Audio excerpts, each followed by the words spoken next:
Maintenant, les médicaments. Alors là, désolé, mais il faut que vous les appreniez par cœur. Et puis au fur et à mesure, alors je vais vous dire lesquels apprendre, parce que bien entendu, vous n'allez pas apprendre toute la liste.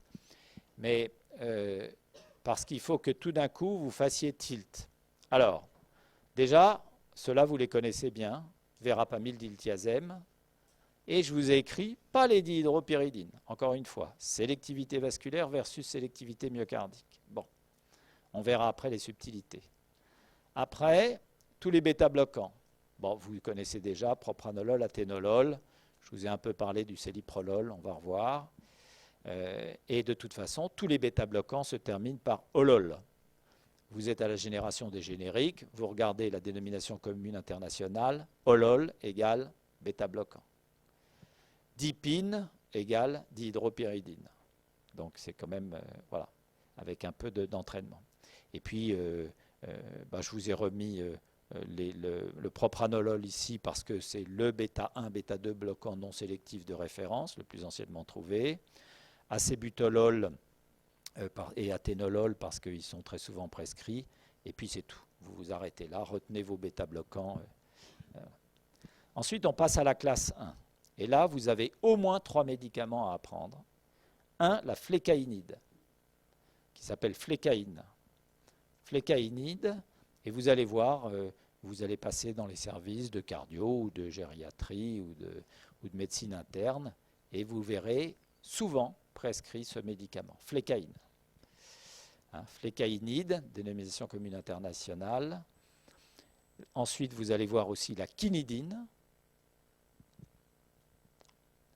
Et puis, de manière, en fait, je devrais dire de manière moins fréquente, la quinidine et le disopyramide.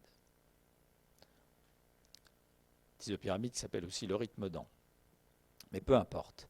Donc, quinidine, disopyramide, flécaïnide. Voilà, retenez ça. Quand même, la lidocaïne.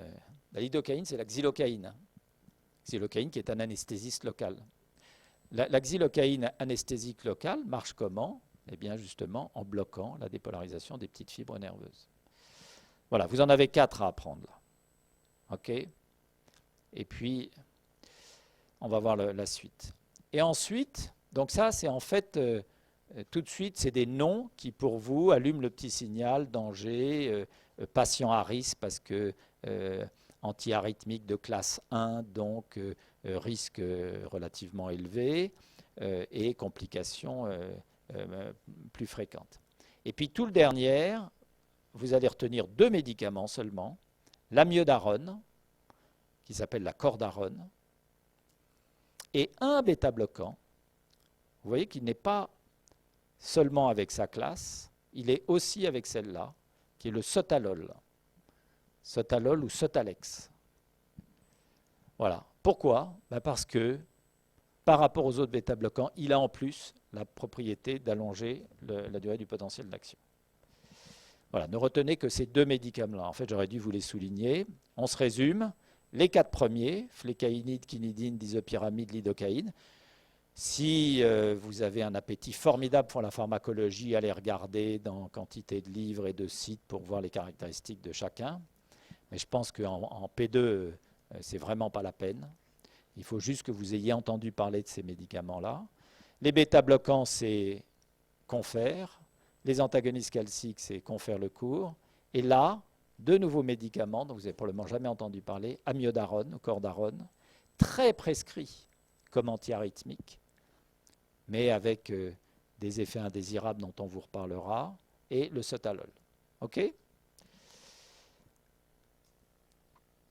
La toxicité, donc ça c'est ma dernière diapo. La toxicité et les contre-indications, elles dérivent de tout ce que je viens de vous dire.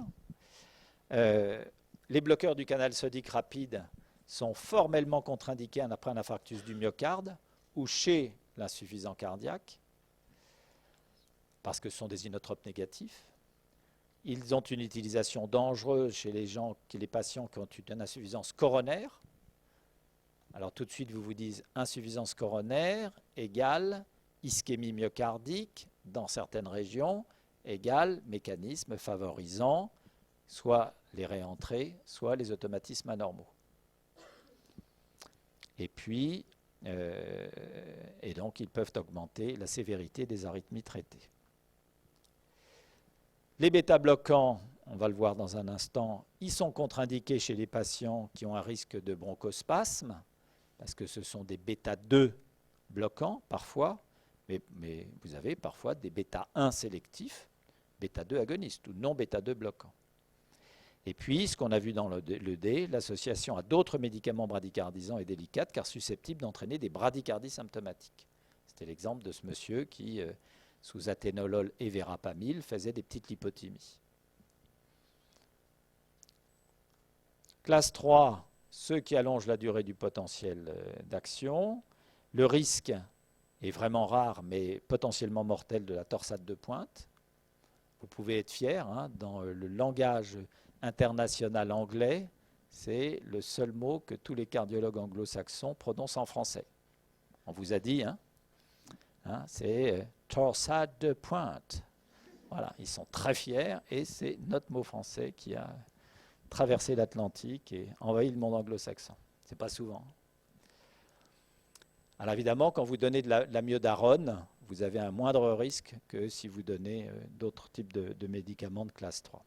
Et puis la classe 4, qui sont les antagonistes calciques, verapamil, diltiazem. Je vous l'avais dit déjà, contre-indiqués en cas d'insuffisance cardiaque, tous ceux qui sont inotropes négatifs. Et pareil, c'est exactement le miroir de ce qu'on a dit avec les bêta-bloquants. L'association à d'autres médicaments bradycardisants est délicate car susceptible d'entraîner des bradycardies symptomatiques. Voilà. Alors, on verra, mais vous reverrez plus tard, l'amiodarone, par exemple, peut entraîner des dysthyroïdies, hypothyroïdie ou hyperthyroïdie. Et donc, on suit très souvent les taux d'hormones thyroïdiennes, et en particulier la TSH chez ces patients. Voilà, donc j'ai passé 3/4 d'heure avec ce cours, et j'ai profité de ce que vous aviez l'esprit éveillé pour vous faire le plus difficile, mais c'est un cours qui pourrait durer 3 heures parce qu'il est très complexe.